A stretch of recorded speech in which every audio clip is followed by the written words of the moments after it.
Previously on Jason and Melissa Travel, we spent an amazing month in Ohrid, Macedonia, where we indulged in a 9-course tasting at SNS Winery, explored a Bulgarian fortress, and visited the most photographed location in Macedonia, the Church of St. John the Evangelist.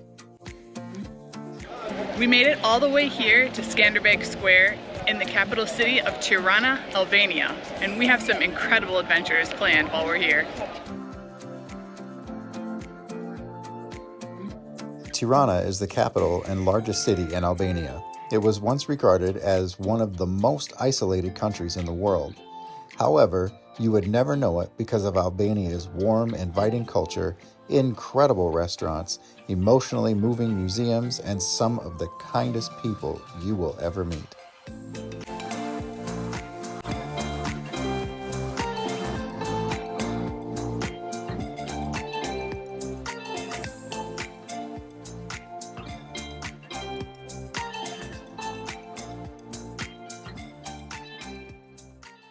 We are in Scanderbeg Square, which is named after Albania's national hero, Scanderbeg.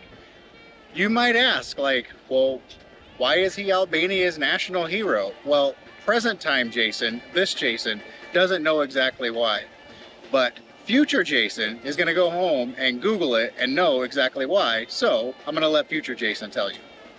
The largest pedestrian zone in the Balkans is Scanderbeg Square, named after the Albanian national hero Scanderbeg, who lived from 1405 to 1468.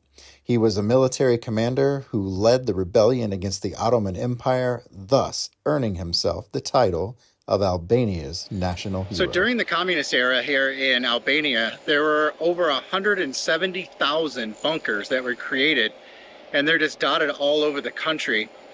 Most of them they're not used anymore. They're just abandoned, and most of them are blocked off so that you can't access it. But some of them have been repurposed into apartment buildings, cafes, water holding tanks. Well, here in Tirana, there are several of them that have been turned into basically history type art museums. So that is where we are headed.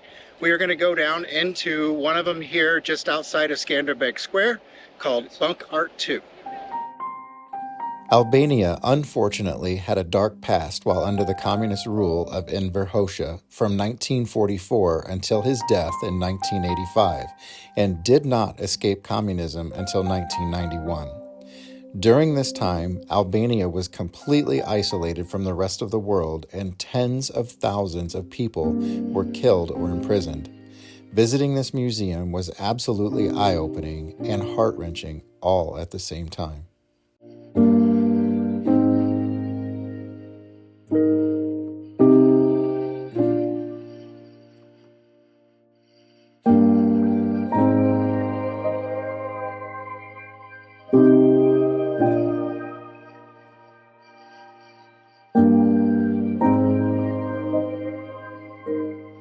Jason and I just went through Bunk Art 2, and I just want to take a second to say how incredibly sobering that experience is.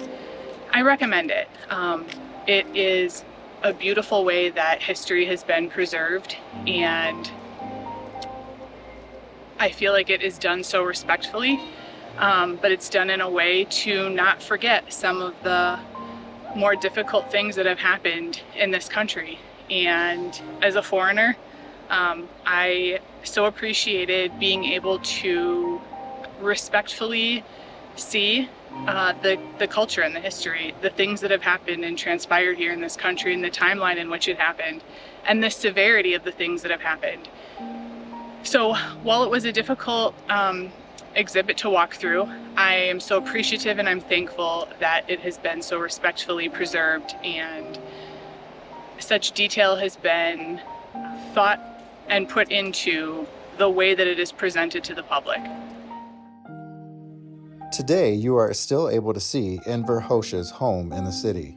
Hoxha constructed over 173,000 concrete bunkers all over the country in fear of an invasion which never happened, which took money and valuable resources from the people. As a sign of hope and future prosperity, a fragment of the Berlin Wall was gifted to Albania.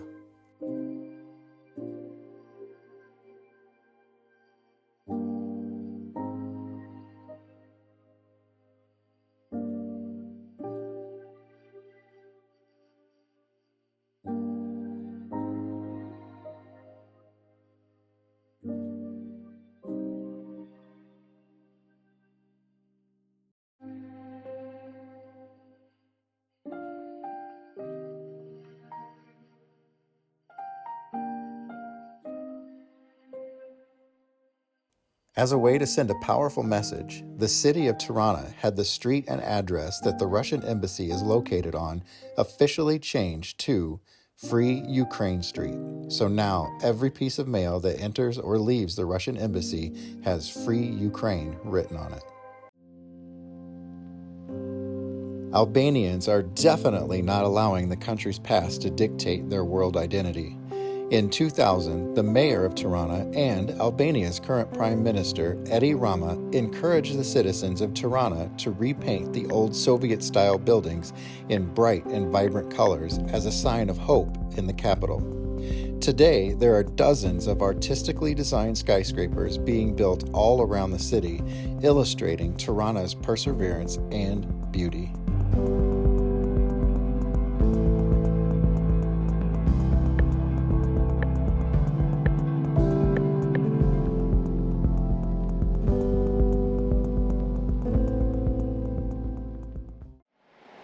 We had to grab a little lunch because we are walking.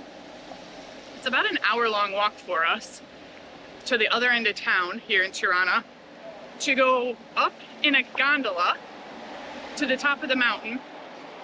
And also at the bottom of the mountain is Bunkart 1. We visited Bunkart 2 a little earlier in the month in our visit. And now we are gonna hit up Bunkart 1. I'm kind of excited about the views from the top of this mountain. You don't have to hike up, so that's a plus. That's why I'm on this trip. I bought a chocolate chip cookie for myself and didn't finish it. What? And somebody decided that I needed a little help. So I don't think the rest of my cookie is gonna make it home today. Nah, chubby kids love cookies. Isn't either way moving?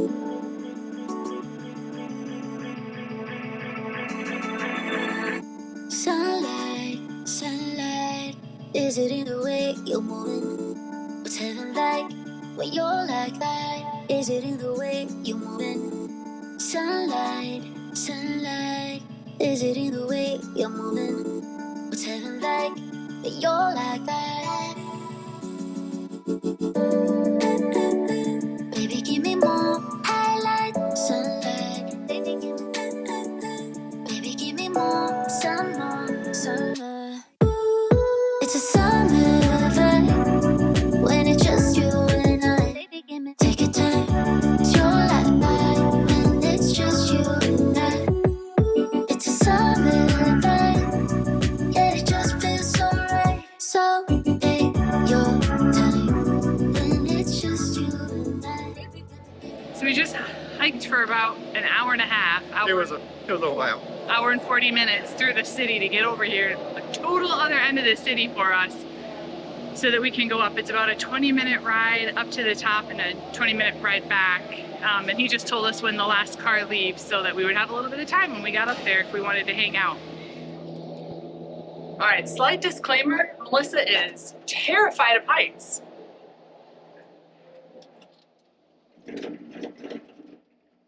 Like super, super terrified of heights.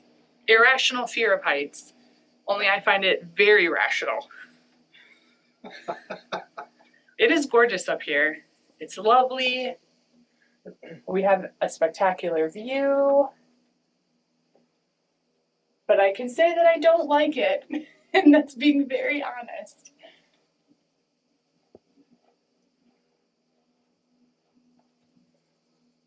This reminds me that time that you were freaking out when we were in Porto, walking across that bridge to go over to try all the port wine. Man, I had to do some sweet talking to get her onto that bridge, that's for sure. All right, Melissa, how you feeling about this bridge? Jason's making me walk out here. I don't love it. I have a very irrational fear of heights. And yet again, he's coaxed me to another high place with a great view. He's promised me something on the other side. I don't know what, maybe a port wine tasting, mimosas, I don't know. But he's making me go across this bridge. I'm having a lot of feels. We'll see how this goes. Well, he bought me lunch.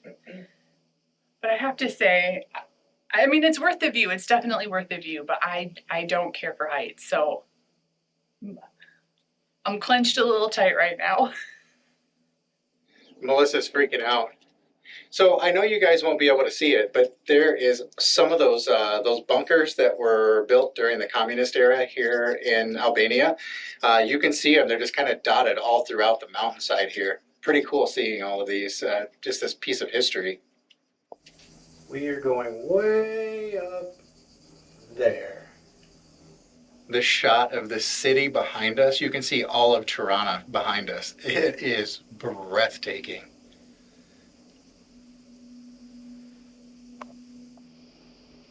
Jesus, take the wheel. All right, so like I said, I have a real fear of heights, and we just got off that gondola. I'm a little shaky. That one was a little intense. Jason's waiting for me around the corner. I was like, I just need a minute. I just need a second to remind myself that I'm safe and I'm alive and I can do hard things. We made it.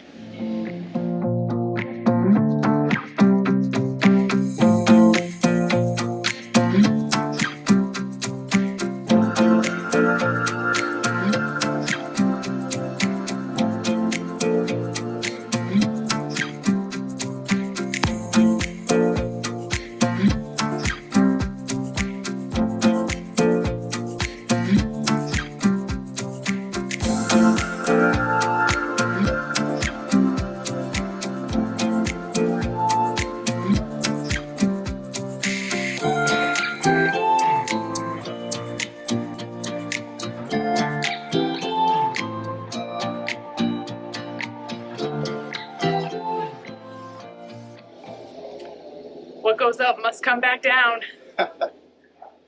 It's an incredible view. I am so glad that we chose to do this.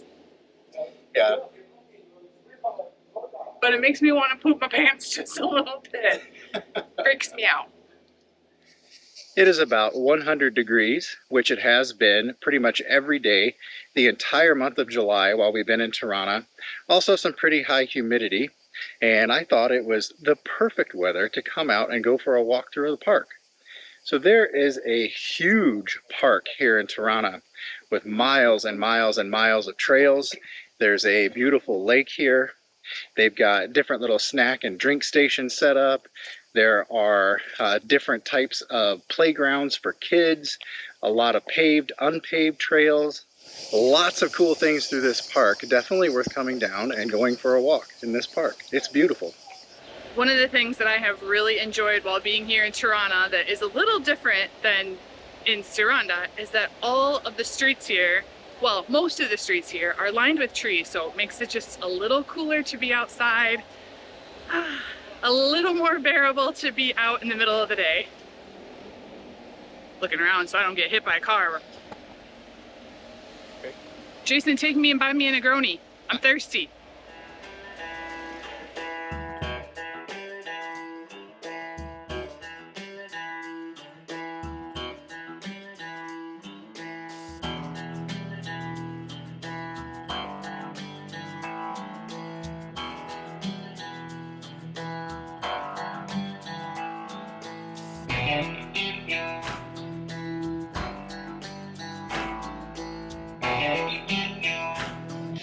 Sen çerezinin dayını. Gözü var.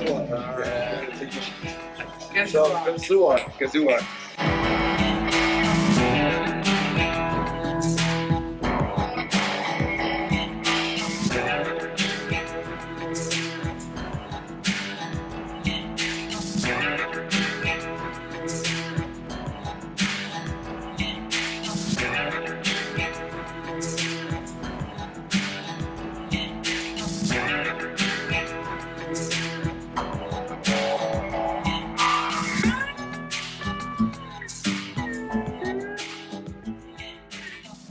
We just tried to pay our bill in the cafe where we fell in love with the bartenders who make us incredible Negronis. And as we were getting ready to leave, the bartender actually said, well, have you tried Rocky? Yes, we have tried Rocky 3 times, but you haven't tried our Rocky. It's homemade. You have to try our Rocky. Okay, sure. Next thing you know, 4 shots later, we are wandering out of this place and we still have to run a couple of errands before we head home. So we're gonna see how the rest of the evening goes, if we make it to our destination or not. We are over near Scanderbeg Square, and there is a lot to do around here. We are hungry, so we are currently in a place called Castle Tirana, which is an old Byzantine-era keep that has been repurposed, and just some of the original walls are standing on the outside, but it is absolutely full of restaurants and shopping, a lot of unique souvenirs. So I think we're gonna wander around here for a little bit and find us some lunch.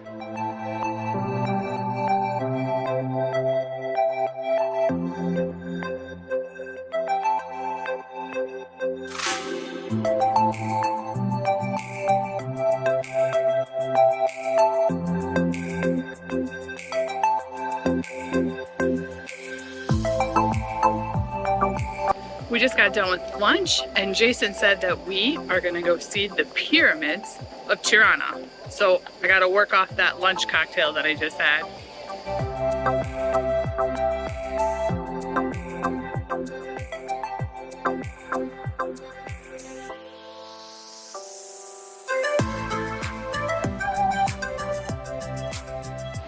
All right, Great Pyramids of Tirana, here I come.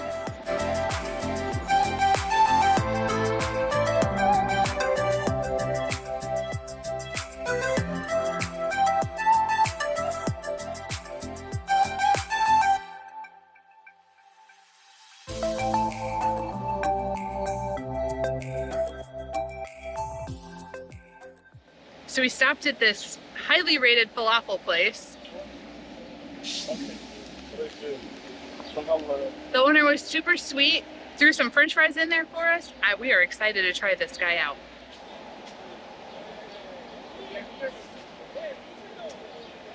It's really good. Yeah, so my hungry ass is also eating part of the paper bag that was wrapped around it, so there's that. I guess I just need a little extra fiber in my diet. I'm chewing on the bag. So I didn't grow up in the city like Melissa did. I actually spent most of my life growing up on a farm. So I am loving Tirana. Tirana has been really, really cool to me. I'm loving just the city vibes, and I mean, we're sitting here just eating and sitting by a park, looking at all the buildings and the traffic and the shops and the people.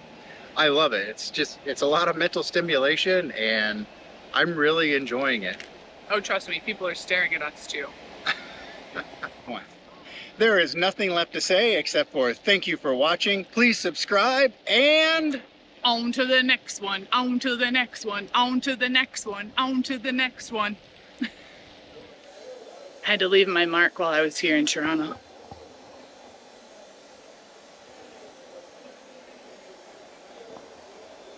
What can I say? The joys of getting out into nature. I thought a bird pooped on my head. I think it's just like we're walking under all these big trees. I think it might just be sap. Or it's not. It's not. I can't tell if a bird crapped on her or if it's literal chunks of sap. It's all over your back now. Oh, well, that's fun.